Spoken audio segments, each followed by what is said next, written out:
Hello friends, welcome to शिक्षक prep. तो friends, आज की क्लास में हम सीटेट एग्ज़ाम के लिए सीडीपी के मोस्ट इंपॉर्टेंट क्वेश्चंस देखेंगे। और ये जितने भी क्वेश्चन है फ्रेंड्स, आपसे प्रीवियस ईयर क्वेश्चन पेपर में पूछे हुए क्वेश्चन हैं जो भी आपके रिसेंटली हुए हैं। ठीक है, तो चलिए स्टार्ट करते हैं। और ये जो क्लासेस की सीरीज़ है फ्रेंड्स, ये आपकी पेपर 1 और पेपर 2 दोनों के लिए इक्वली इम्पॉर्टेंट है। ये चीज़ आपको ध्यान में रखनी है। तो चलिए स्टार्ट करते हैं आज की क्लास।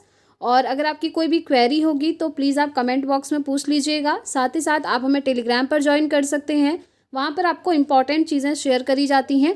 और अगर आप पेड नोट्स लेना चाहते हैं तो स्क्रीन पर फ्रेंड्स आपको एक नंबर दिख रहा होगा, इस पर आप व्हाट्सअप मैसेज करके पेपर 1 और पेपर 2 का पेड नोट्स मिनिमम प्राइस पे ले सकते हैं। तो सबसे पहला क्वेश्चन है आज का आपके सामने, गुणज वैकल्य की पहचान क्या है। गुणज वैकल्य मतलब क्या होता है? ये होता है फ्रेंड्स इंग्लिश में डिसकैलकुलिया। इसमें क्या होता है कि बच्चे को मैथ्स में कैलकुलेशन करने में दिक्कत आती है।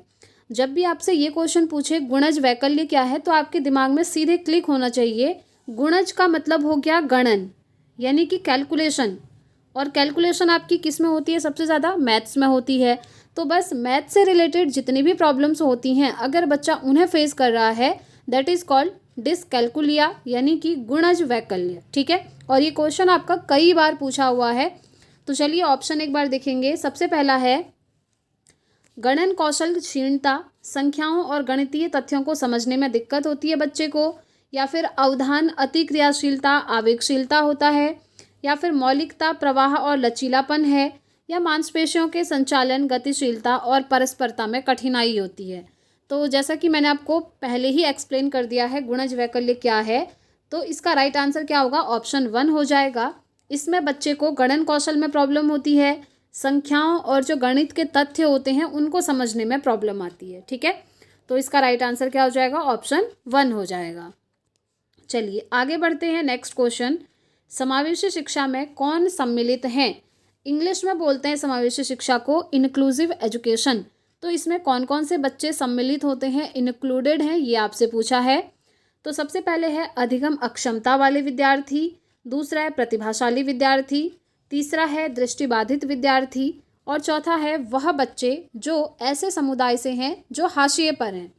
तो देखिए, समावेशी शिक्षा में क्या होता है कि सभी प्रकार के बच्चे इंक्लूडेड होते हैं, चाहे वो प्रतिभाशाली हों, दृष्टिबाधित हों, चाहे वो हाशिए पर हों, चाहे वो अक्षमता वाले बच्चे हों, चाहे वो नॉर्मल सामान्य बच्चे हों, चाहे वो गिफ्टेड बच्चे हों, कैसे भी बच्चे हों, उन सभी को एक साथ इंक्लूड करके पढ़ाना ही आपका कहलाता है समावेशी शिक्षा, जिसमें सभी बच्चों को समान रूप से बिना भेदभाव के शिक्षा दी जाती है। ठीक है, तो इसका आंसर आप सभी इजीली कर सकते हैं।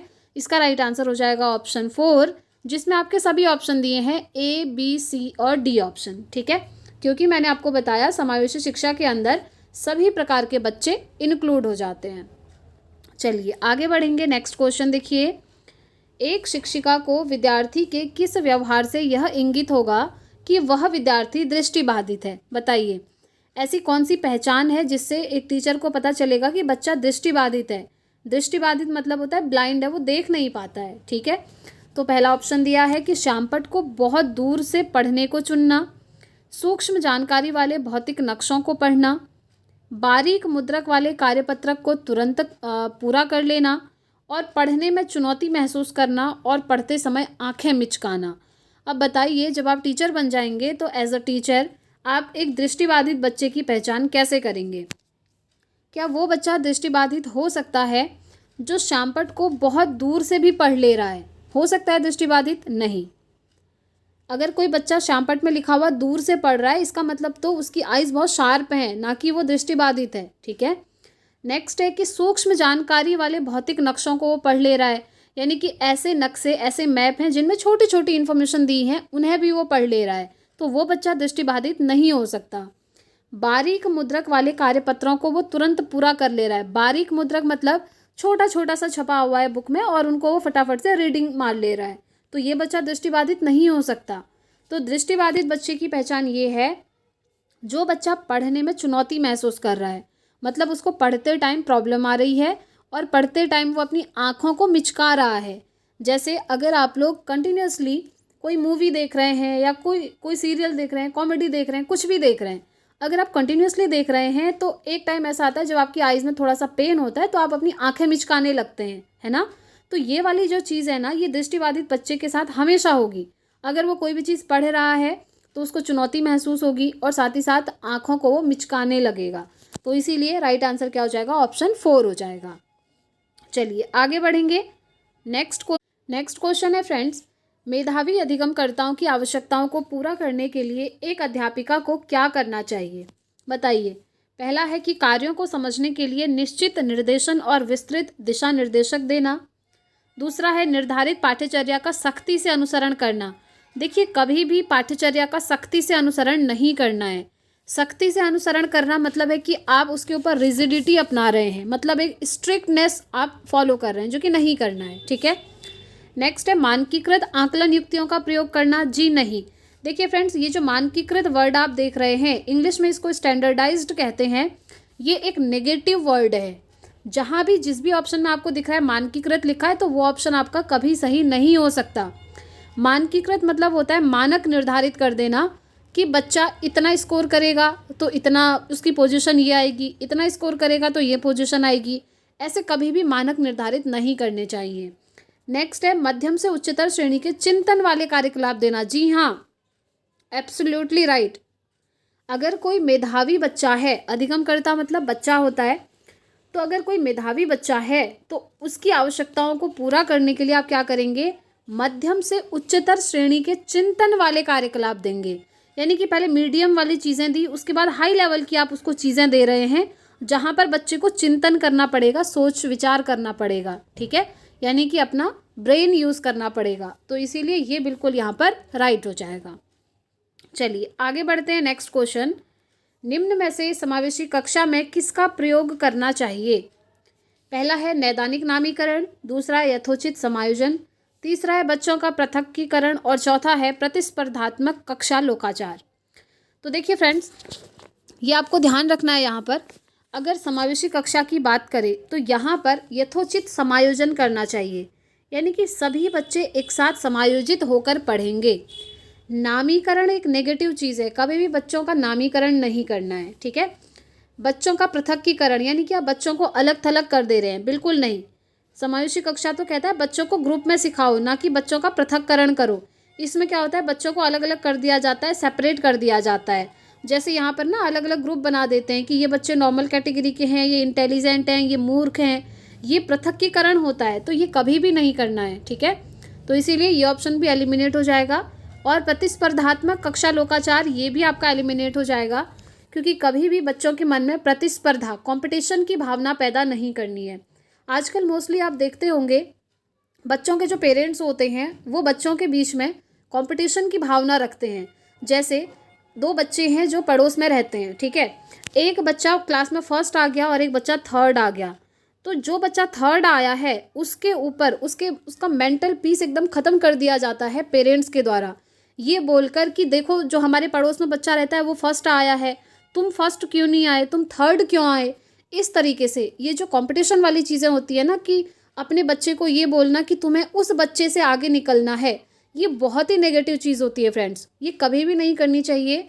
एज अ आप पेरेंट या फिर डे टू डे लाइफ में भी कभी भी ये चीज़ें नहीं करनी चाहिए। इससे क्या होता है, बच्चा जो है बहुत ज़्यादा उसका मोरल डाउन हो जाता है, सबसे पहली चीज़। उसके बाद उसके अंदर हेजिटेशन आती है, उसका मेंटल पीस एकदम ख़त्म कर दिया जाता है। उसको इतना प्रेशराइज किया जाता है एक छोटे बच्चे को, जैसे कि उसने कोई जंग जीतनी हो, ठीक है। तो अगर बच्चा आपका थर्ड आया है तो भी कोई प्रॉब्लम नहीं है, उसको बोलिए कि वेरी गुड बेटा, आप क्लास में थर्ड आए हैं, नेक्स्ट टाइम कोशिश करें कि आप इससे अच्छा कर पाएँ, बस इतना सा उनको बोलना है। तो इसीलिए ये ऑप्शन भी आपका एलिमिनेट हो जाएगा, प्रतिस्पर्धा वाली जो चीज़ें होती हैं, ठीक है।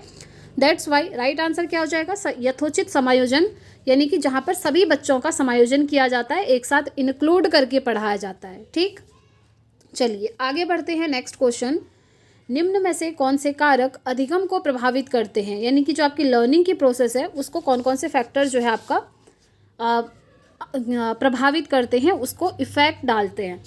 तो देखिए यहाँ पर सबसे पहला ऑप्शन है अधिगमकर्ता की अभिवृत्ति, दूसरा है अधिगमकर्ता की आयु, तीसरा है अध्यापन की शिक्षा शास्त्रीय तकनीकें और चौथा है अधिगमकर्ताओं का सामाजिक सांस्कृतिक संदर्भ। देखिए ये सभी ऑप्शन यहाँ पर सही हैं। बच्चों की जो अधिगम की प्रक्रिया होती है यानी कि लर्निंग प्रोसेस होता है, उसमें ये चारों ही चीज़ें इंपॉर्टेंट रोल प्ले करती हैं। बच्चा किस समाज में रहता है, क्या संस्कृति है, ये भी उसमें इम्पैक्ट डालता है। किन टेक्निक से, किन मेथड से बच्चे को पढ़ाया जा रहा है, वो मेथड भी इम्पॉर्टेंट होती हैं। बच्चे की जो आयु है, एज है, वो भी इम्पॉर्टेंट रोल प्ले करती है। अब एक बच्चा है जिसकी एज ऐसी है कि वो 4th क्लास में पढ़ेगा, अब उस बच्चे को आप 6 क्लास की चीज़ें नहीं पढ़ा सकते क्योंकि एज भी मैटर करती है, ठीक है। और इसी तरीके से अधिगमकर्ता की जो अभिवृत्ति होती है वो भी मैटर करती है। उसकी जो एबिलिटी होती है कि वो कितना कैच कर सकता है, ये भी मैटर करता है, ठीक है। तो इसीलिए राइट आंसर क्या हो जाएगा, ऑप्शन 4 हो जाएगा, जिसमें दिया है कि option A, B, C and D चारों सही हैं। चलिए आगे बढ़ते हैं। नेक्स्ट क्वेश्चन देखिए, अर्थपूर्ण अधिगम के लिए, अर्थपूर्ण अधिगम मतलब होता है कि जो चीज़ आप बच्चे को पढ़ा रहे हैं वो मीनिंगफुल होना चाहिए, उसका कुछ ना कुछ आउटकम निकले। अब आप कोई ऐसी फालतू वेस्टेज चीज़ ना पढ़ा रहे हो जिसका कोई मतलब ही नहीं है, कोई सेंस ही नहीं बनता है, तो ये चीज़ें नहीं करनी है। अर्थपूर्ण अधिगम, जो भी आप बच्चे को अधिगम करवा रहे हैं, जो भी पढ़ा रहे हैं, वो मीनिंगफुल होना चाहिए, उससे कुछ ना कुछ आउटकम निकलना चाहिए, ठीक है। तो पहला ऑप्शन होता है कि बच्चों को समादृत महसूस होना चाहिए। जी हाँ, बिल्कुल होना चाहिए। बच्चों के अनुभवों को भी समाहित करना चाहिए। जी हाँ, अगर आप चाहते हैं अधिगम आपका मीनिंगफुल हो, तो जो बच्चे के एक्सपीरियंस हैं, अनुभव हैं, जो उसकी प्रीवियस नॉलेज है, उसको भी आपने इम्पोर्टेंस देना है। बच्चों को सवाल पूछने की अनुमति नहीं होनी चाहिए। देखिए ये यहाँ पर गलत हो जाएगा, क्योंकि बच्चों को सवाल पूछने की अनुमति होनी चाहिए। आप टीचर हैं, आपका काम है बच्चे जो भी क्वेश्चन कर रहे हैं उसका आप आंसर करें, है ना। अब आप ये नहीं कह सकते बच्चों को कि आप क्वेश्चन ही मत पूछो, ये गलत चीज़ है। तो राइट आंसर क्या हो जाएगा, ऑप्शन ए एंड बी हो जाएगा, जो कि हमको फर्स्ट में ही दिख रहा है। That's why first option will be the right answer. चलिए नेक्स्ट क्वेश्चन देखिए, विद्यार्थियों द्वारा अधिगम की प्रक्रिया के दौरान की गई त्रुटियों पर एक माध्यमिक विद्यालयी स्तर के अध्यापक को कैसी प्रतिक्रिया देनी चाहिए, बताइए। बच्चे से कोई त्रुटि हो गई है, कोई मिस्टेक हो गई है, तो एज अ टीचर आप क्या प्रतिक्रिया देंगे बच्चे को। पहला है, विद्यार्थियों की गलतियों को तुरंत संशोधित कर देना चाहिए। मतलब जैसे ही आपको बच्चे की गलती पता चली, आप उसको सही कर दे रहे हैं। जी नहीं, तुरंत नहीं करना है, ठीक है। किसी सहपाठी को विद्यार्थियों की त्रुटियों को संशोधित, यानी कि आप किसी क्लासमेट को बोल रहे हैं कि बच्चे ने जो गलती करी आप उसको सही करें, ये भी सही नहीं है। नेक्स्ट है, विद्यार्थियों को अपनी स्वयं की त्रुटियों को पहचानने और उन पर काम करने के अवसर देने चाहिए। जी हाँ, ये बिल्कुल सही है। अगर कोई बच्चा कोई गलती कर रहा है, मिस्टेक कर रहा है, तो आप बच्चे को कहें कि वो अपनी गलती को पहचाने और उन गलतियों पर आगे से उन्हें काम करना चाहिए। इस चीज़ की उन्हें अपॉर्चुनिटी दें, अवसर दें, ये बेस्ट है, ठीक है। इससे क्या होगा, बच्चे को अपनी गलती भी पता चल जाएगी और बच्चे को एक अवसर भी दे दिया जाएगा, मौका मिल जाएगा कि आगे से वो गलतियाँ ना करे, ठीक है। ये कह रहा है बच्चे को शर्मिंदा करें, बिल्कुल भी नहीं, कभी भी बच्चों को शर्मिंदा नहीं करना है, ठीक। तो थर्ड ऑप्शन इसका राइट हो जाएगा। चलिए आगे बढ़ते हैं। नेक्स्ट क्वेश्चन, एक विद्यार्थी जो अपने को गणित में होशियार समझती है, परीक्षा में कम अंकों के लिए अपने परिश्रम न करने को जिम्मेदार मानती है, उसका यह तर्क क्या दर्शाता है। नियंत्रण का आंतरिक केंद्र है, अधिगम असहायता है, नियंत्रण के बाह्य कारक हैं, या फिर उसका अपनी योग्यता में अविश्वास है। तो देखिए, लड़की यहाँ पर बोला जा रहा है कि वो मैथ्स में वैसे इंटेलिजेंट है, होशियार है, लेकिन उसको कम मार्क्स मिले हैं, और वो जो है कम मार्क्स मिलने का जो रीज़न है वो खुद को ही बताती है। वो कहती है कि उसने ज़्यादा मेहनत नहीं करी, ज़्यादा परिश्रम नहीं करा। तो ये क्या दर्शाता है, ये दर्शाता है नियंत्रण का आंतरिक केंद्र। यानी कि आंतरिक केंद्र क्या होता है, इंटरनल सेंटर। यानी कि उसके मार्क्स कम आए हैं, वो खुद उसका रीज़न है, उसने मेहनत अच्छे से नहीं करी है, वो ये कह रही है, ठीक है। तो इसीलिए फर्स्ट ऑप्शन ही इस क्वेश्चन का राइट हो जाएगा। चलिए नेक्स्ट क्वेश्चन, क्या अध्यापन अधिगम प्रक्रिया में भय की कोई भूमिका होती है, सही विकल्प चुनिए। देखिए, अध्यापन अधिगम की जो प्रक्रिया होती है ना, उसमें भय की कोई भूमिका नहीं होती। भय मतलब क्या होता है, फियर, जिसे हम डर भी कहते हैं, ठीक है। तो इसकी कोई भूमिका नहीं होती है अधिगम में, ये ध्यान रखें। तो ये इसका राइट आंसर हो जाएगा कि नहीं, भय की वजह से अधिगम से संबंध विच्छेद हो जाता है और विद्यार्थी भयपूर्ण परिस्थितियों में बहुत कम जोखिम लेते हैं। इसका मतलब क्या है ना, जैसे अगर आप कोई चीज़ पढ़ रहे हैं, अब आपको मन ही मन डर लग रहा है, तो आप उस चीज़ को अच्छे से नहीं पढ़ पाएंगे। ठीक है, जैसे आप एग्ज़ाम देने जा रहे हैं, आप प्रिपरेशन कर रहे हैं, अब एग्ज़ाम देते हुए आपको डर लग रहा है कि एग्ज़ाम में पता नहीं कौन सा क्वेश्चन आ जाएगा, जो मैंने पढ़ा है वो आएगा या नहीं आएगा। तो ये जो फियर है, आपके मन में डर है, कहीं ना कहीं ये एक नेगेटिविटी पैदा कर देता है, और जो चीज़ें आपने पढ़ी होती हैं वो भी आपको फिर याद नहीं रहती हैं। तो इसीलिए भय की कोई जगह नहीं होती है अधिगम में, ये चीज़ आपको ध्यान रखनी है। और जब आप सीटेट का एग्ज़ाम देने जाएंगे ना, तो आपके मन में भी ये फियर नहीं होना चाहिए, क्योंकि देखिए जितना आपने पढ़ा है वो हमेशा इनफ होता है। कभी भी ये कोशिश ना करें एग्ज़ाम से एक दिन पहले कि अब मुझे पूरा सिलेबस कवर करना है, अभी तो मैंने शुरू करा है, ये चीज़ें कभी नहीं करनी है। जितना भी आपने पढ़ा होता है वो इनफ होता है, और उस पर हमेशा बिलीव बनाकर चलना होता है। ठीक है, तो इसीलिए सेकंड ऑप्शन इसका राइट हो जाएगा। आगे बढ़ते हैं, नेक्स्ट क्वेश्चन ये रहा जो कि कथन और कारण वाला है, और कथन कारण वाले काफ़ी क्वेश्चन अब आपसे पूछे भी जाते हैं फ्रेंड्स। तो कथन आपको दिया है कि अध्यापक को बच्चों में अधिसंज्ञान, अपने ही चिंतन के बारे में सोचने की योग्यता को विकसित करने पर बल और बढ़ावा देना चाहिए। जी हाँ, देखिए अधिसंज्ञान क्या होता है, इंग्लिश में इसको हम बोलते हैं मेटाकॉग्निशन। जिन भी स्टूडेंट्स ने नोट्स लिया होगा उनको मैंने ये सारे फैक्टर करवाए हुए हैं, पूरा सिलेबस आपका कवर किया नोट्स के अंदर, और एग्ज़ाम के पॉइंट ऑफ व्यू से बहुत इंपॉर्टेंट नोट्स है वो। ठीक है, तो देखिए मेटाकॉग्निशन यानी कि अधिसंज्ञान होता क्या है, जब बच्चा अपने ही सोचने पर दोबारा से सोचता है कि जो मैंने सोचा वो सही सोचा या नहीं सोचा, तो ये होता है मेटाकॉग्निशन, यानी कि चिंतन के बारे में दोबारा से चिंतन करना। जैसे सपोज करिए आपने वाइगोत्स्की की थ्योरी पढ़ी, आपने अच्छे से पढ़ ली, आपको लर्न हो गई, आपको समझ में आ गई। उसके बाद आप सोच रहे हैं कि मैंने जो वाइगोत्स्की की थ्योरी पढ़ी है क्या वो सही पढ़ी है या फिर नहीं पढ़ी है, मतलब सोचने के बारे में भी सोचना, इसी को हम कहते हैं मेटाकॉग्निशन। ठीक है, तो ये तो बिल्कुल सही कथन यहाँ पर दिया है।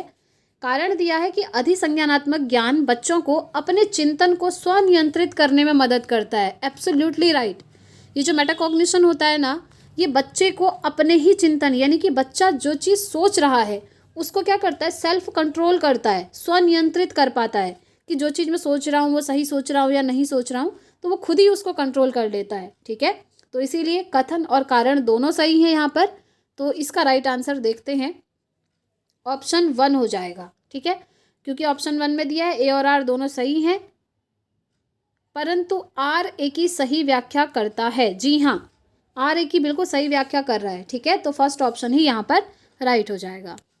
चलिए आगे बढ़ेंगे, नेक्स्ट क्वेश्चन, इनमें से कौन सी विधि अर्थपूर्ण अधिगम के लिए सबसे प्रभावशाली है, बताइए। क्या रट करके याद करना प्रभावशाली होगा, बिल्कुल भी नहीं, ये एलिमिनेट। निष्क्रिय श्रवण, निष्क्रिय श्रवण मतलब आप बच्चों को पढ़ा रहे हैं और बच्चे निष्क्रिय हैं, मतलब उनका ध्यान ही नहीं है पढ़ने में, रुचि नहीं है, इंटरेस्ट नहीं है, तो वो भी आपका अर्थपूर्ण नहीं हो सकता, क्योंकि बच्चों का ध्यान ही नहीं है पढ़ने में, है ना।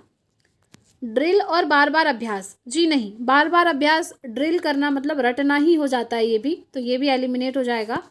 तो राइट आंसर होगा संयोजन के माध्यम से समझना।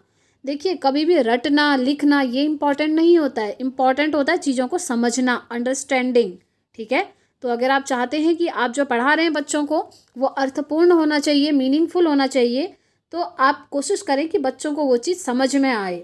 That's why third option will be the right answer. Next question देखिए, विद्यार्थी अक्सर प्राकृतिक घटनाओं के बारे में सहजज्ञ सिद्धांत रच लेते हैं, तो एक अध्यापिका को क्या करना चाहिए। पहला है विद्यार्थियों को ऐसा करने के लिए निरुत्साहित करना चाहिए, जी नहीं, विद्यार्थियों की ऐसी अवधारणाओं की रचना करने के लिए उनको दंडित तो कभी करना ही नहीं है, ये चीज़ आप हमेशा ध्यान रखें। विद्यार्थियों को ऐसी पूर्व अवधारणाएं साझा करने के लिए प्रोत्साहित करना चाहिए, और अध्यापन अधिगम शिक्षण शास्त्र को उनके अनुरूप बनाना चाहिए। जी हाँ, हम कहते हैं ना कि बच्चा एजुकेशन के लिए बना है, ना कि एजुकेशन बच्चों के लिए। ठीक है, तो वही बात हो गई। आगे देखिए, इन सिद्धांतों को अनदेखा कर देना चाहिए और संप्रत्यों को नहीं, ये बिल्कुल भी सही नहीं है। तो थर्ड ऑप्शन यहाँ पर बिल्कुल राइट हो जाएगा फ्रेंड्स, कि जो भी घटनाएं होती हैं बच्चों से कहना चाहिए कि आप उन घटनाओं को स्कूल में शेयर करें, और उसके अनुरूप ही बच्चों को आगे पढ़ाना चाहिए। शिक्षण शास्त्र को उसके अनुरूप ही क्या करना है, फॉलो करना है। ठीक है, तो थर्ड ऑप्शन राइट हो जाएगा। आगे बढ़ते हैं नेक्स्ट क्वेश्चन। संप्रत्यात्मक समझ यानी कि जो कॉन्सेप्ट की अंडरस्टैंडिंग होती है उसके लिए हेतु अध्यापन के लिए एक अध्यापक को क्या करना चाहिए। पहला है विद्यार्थियों के पूर्व ज्ञान से संबंध स्थापित कर लेना चाहिए, गैर उदाहरण और अपवाद बताने से बचना चाहिए, प्रत्यक्ष निर्देशन की विधि का प्रयोग करना चाहिए, या अधिगम के लिए आकलन करने के बजाय अधिगम का आकलन करने के प्रावधान बनाना चाहिए। देखिए, हमेशा ध्यान रखें, जो पूर्व ज्ञान होता है, प्रीवियस नॉलेज होती है, वो सबसे ज़्यादा इम्पॉर्टेंट होती है। अगर आप बच्चे को कोई नया कॉन्सेप्ट पढ़ा रहे हैं ना, सपोज करिए आप बच्चे को कोई नया कॉन्सेप्ट पढ़ा रहे हैं, अब उस कॉन्सेप्ट से रिलेटेड बच्चे की जो प्रीवियस नॉलेज है सबसे पहले उसे जानने की कोशिश करिए, और वो जो बच्चों की प्रीवियस नॉलेज है, पूर्व ज्ञान है, उस नए कॉन्सेप्ट के लिए वो उसको हेल्प करेगी नई चीज़ सीखने के लिए। ठीक है, तो हमेशा ध्यान रखें, प्रीवियस नॉलेज सबसे ज़्यादा इम्पॉर्टेंट होता है किसी भी नए टॉपिक को पढ़ाने के लिए। तो इसीलिए फर्स्ट ऑप्शन यहाँ पर राइट हो जाएगा। ठीक हो गया। बाकी यहाँ पर सही नहीं है जितने भी तीन ऑप्शन दिए हैं, क्योंकि गैर उदाहरण और अपवाद हमेशा बताने ही चाहिए, और प्रत्यक्ष निर्देशन जी नहीं, डायरेक्टली आप नहीं दे सकते। अधिगम के लिए आकलन के बजाय अधिगम का आकलन जी नहीं, अधिगम का आकलन नहीं बल्कि अधिगम के लिए आकलन इम्पॉर्टेंट होता है। इन दोनों में से बेस्ट कौन सा होता है ये आपसे पूछा जाता है, आप कहेंगे ये वाला। अधिगम का आकलन मतलब होता है असेसमेंट ऑफ लर्निंग, और ये होता है असेसमेंट फॉर लर्निंग।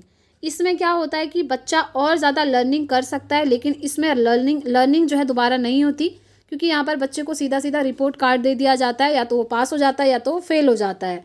लेकिन अधिगम के लिए आकलन में क्या होता है, जो आपके यूनिट टेस्ट होते हैं ना, बार बार आकलन किया जाता है कि बच्चे को चीज़ें समझ में आ रही हैं या नहीं आ रही हैं, तो वो बेस्ट माना जाता है, ताकि एनुअल एग्ज़ाम तक वो बहुत अच्छा परफॉर्म कर सके। चलिए आगे बढ़ते हैं। नेक्स्ट क्वेश्चन, निम्नलिखित में से कौन सी एक प्रभावशाली सामाजिक संरचनावादी कक्षा की विशेषता है। सामाजिक संरचनावादी कक्षा की विशेषता आपको यहाँ पर ढूंढनी है। तो चलिए देख लेते हैं ऑप्शन। सबसे पहला ऑप्शन है, प्रश्नों का उत्तर देने के निश्चित चरण हैं, जैसे कि अध्यापक द्वारा श्यामपट्ट पर उत्तर का लिखा जाना और विद्यार्थियों द्वारा ज्यों का त्यों नकल उतारना। बिल्कुल भी नहीं, ये उत्तर देने के चरण थोड़ी होते हैं। किसी समस्या तक पहुंचने और उसका समाधान निकालने की केवल एक ही सही प्रक्रिया पर जोर देना। देखिए, अगर कोई प्रॉब्लम आ रही है ना, उसका आप समाधान करना चाहते हैं, तो ज़रूरी नहीं है कि आप एक ही प्रक्रिया से उसका समाधान करेंगे। एक प्रॉब्लम का सॉल्यूशन निकालने की अनेक मेथड होती हैं। ठीक है, तो इसीलिए ये ऑप्शन भी एलिमिनेट हो जाएगा। बच्चों को प्रोत्साहित किया जाता है कि वे चुपचाप सुने। चुपचाप सुनना नहीं है, बच्चों को तो प्रोत्साहित करना है कि आप क्वेश्चन करें टीचर से, तो इसीलिए ये भी बाहर हो जाएगा। सामूहिक कार्य और सामूहिक समस्या समाधान को प्रोत्साहित किया जाना चाहिए। Absolutely right. अगर कोई भी प्रॉब्लम आ रही है तो बच्चे ग्रुप में उसका सोल्यूशन कर सकते हैं, ये इंपॉर्टेंट माना जाता है। So that's why fourth option will be the right answer. तो फ्रेंड्स, आज की क्लास में आपने कितना स्कोर किया प्लीज़ कमेंट करके ज़रूर बताइएगा, और अगर आपको क्लास पसंद आई हो तो कमेंट करके बताएं कि यस सीरीज़ कंटिन्यू रखें। साथ ही साथ वीडियो को लाइक ज़रूर करें और ज़्यादा से ज़्यादा शेयर करें, ताकि सभी स्टूडेंट्स तक इम्पॉर्टेंट क्लासेस की नोटिफिकेशन पहुंच सकें। और फ्रेंड्स, अगर आपकी कोई भी क्वेरी है तो आप कमेंट बॉक्स में पूछ सकते हैं, और आप हमें टेलीग्राम पर ज़रूर ज्वाइन करें, क्योंकि वहाँ पर आपको इम्पॉर्टेंट चीज़ें शेयर की जाती हैं। और अब हम टेलीग्राम पर क्विज भी स्टार्ट करने वाले हैं सीटेट के लिए, सो आप लोग ज़रूर ज्वाइन कर लीजिएगा। तो इस वीडियो में इतना ही रखते हैं फ्रेंड्स। अब हम मिलेंगे कल इसी टाइम पर नेक्स्ट क्लास के साथ। Thanks for watching.